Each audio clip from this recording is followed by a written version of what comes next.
भाई आपको तो पता ही है हमारा पूरा पैनल इतना बाबरकत शो है हमारा कि पिछला पूरा पैनल पाकिस्तान की ड्यूटीज पर मामूर है, तो हमने सेटअप किया एक नया और इंप्रूव पैनल। मेरे साथ मौजूद है भाई, वाह, ओपनिंग करते हैं बेधड़क, ओपनर है कड़क, इमाम उल हक, ताली बजाओ।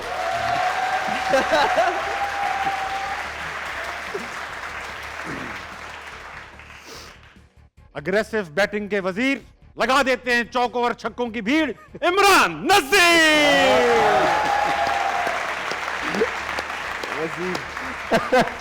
इन दोनों के दरमियान मौजूद है ख्यालात में आजाद, बॉलर्स को कर दिया बर्बाद, अहमद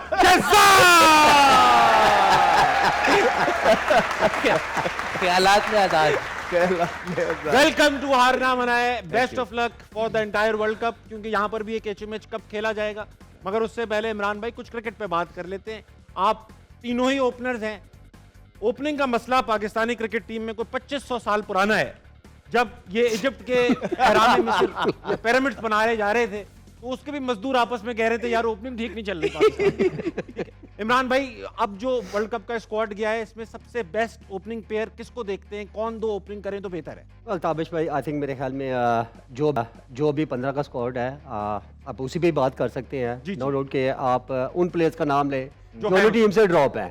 आई थिंक मेरे ख्याल में अभी जो रिसेंटली मेरा ख्याल है कि फ़खर की अगर बात करूं तो वो एक ऐसा बैटर है मेरी नज़र में, क्योंकि पहले 6 ओवर T20 में किस तरह खेलने और किस तरह मैच लेना है। बिकॉज T20 में आप जब तक पहले 6 ओवर की टून नहीं सेट करेंगे तब तक आप बड़ा स्कोर ना तो चेस कर पाएंगे ना बड़ा टोटल आप बोर्ड पे सेट कर पाएंगे।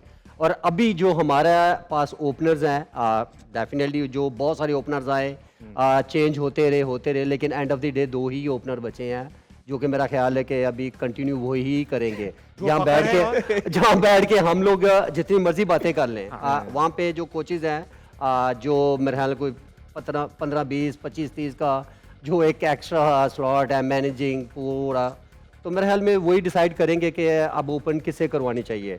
अब बचे हमारे पास वही जो 15 का स्क्वाड है, उसमें वही बाबर, रिजवान जो कि थ्रू आउट काफ़ी अरसे से यही ओपन करते नज़र आ रहे हैं।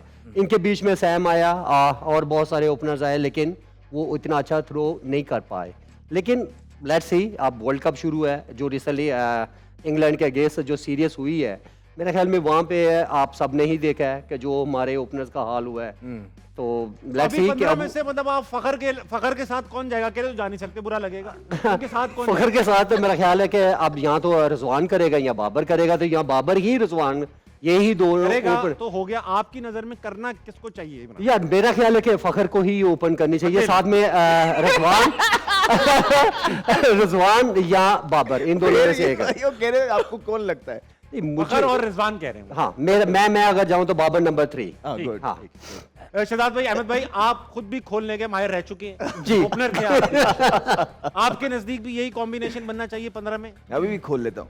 देखिए, बात इतनी है कि मैं इमरान भाई की कुछ आध बातों से एग्री करूंगा। बेचेस के बहुत इंपॉर्टेंट है पहले 6 ओवरों में आपका अच्छा स्टार्ट देना। गॉन आर द डेज के जब आप दुबई, अबू धाबी में खेलते थे, 140 रन होते थे, 145, और आपकी बॉलिंग वहाँ पे स्पिन अटैक अच्छा था, आप डिफेंड करते थे। या गॉन आर द डेज के जब आप लोग डी टीम्स के खिलाफ यहाँ पे आके अपनी मर्जी से खेलते थे और निचले वाले बेचारे बैट्समैन के पास ओवर ही 3-4 बचते थे, उसके बाद उनके पास एक ही काम करने के लिए होता था, जाओ छिक्के मारो। अब आप दुनिया देख रहे हैं कितने स्ट्रॉन्ग शॉट्स मार रहे हैं। जब तक आप पहले 6 ओवरों में 60 स्कोर नहीं करेंगे और इवन उसके बाद भी आपको यूं ही जाना पड़ेगा, तब तक आपका कोई चांस नहीं है। हमने देखा है कि इंग्लैंड के प्लेयर ने हमें दिखाया कि किस तरह उन्होंने शॉट्स मारे और कौन से शॉट्स मारे। एक होता है बुरा बॉल मिल जाना, उसको टाइम कर देना, वो कोई भी कर लेता है। जिन बॉल्स पे उन्होंने शॉट्स मारे हैं वो अच्छे बॉल्स हैं, और जब आप उन बॉल्स पे चौके छिक्के ऊपर से मारते हैं, बॉलर और टीम गिर जाती है। तो मेरे ख्याल से ये देखते हुए रिजवान, क्योंकि हमारे पास है, रिजवान ओपन करेंगे। और उस्मान खान इसलिए क्योंकि देखिए, एक तो वो ओपनर हैं, आपने उनको अगर टीम में डाला है तो उनको उनकी जगह पे खिलाएं, और उन्होंने अपना पोटेंशियल शो किया पिछले मैच में करके। वाई बाबर आजम नंबर 3, एक तो उन्होंने पिछले 5 इवेंट जो खेले हैं, बाबर और रिजवान ने इकट्ठे हमें कुछ नहीं जितवा सके, ये एक बहुत बड़ा पॉइंट है। और इनकी स्ट्राइक रेट पे बहुत ज्यादा तनकीद हो चुकी है, और यही वजह थी कि इनको चेंज किया गया। अब उन्होंने साइम को लाके 25 मैच खिला दिए। ऐसा नहीं होता है।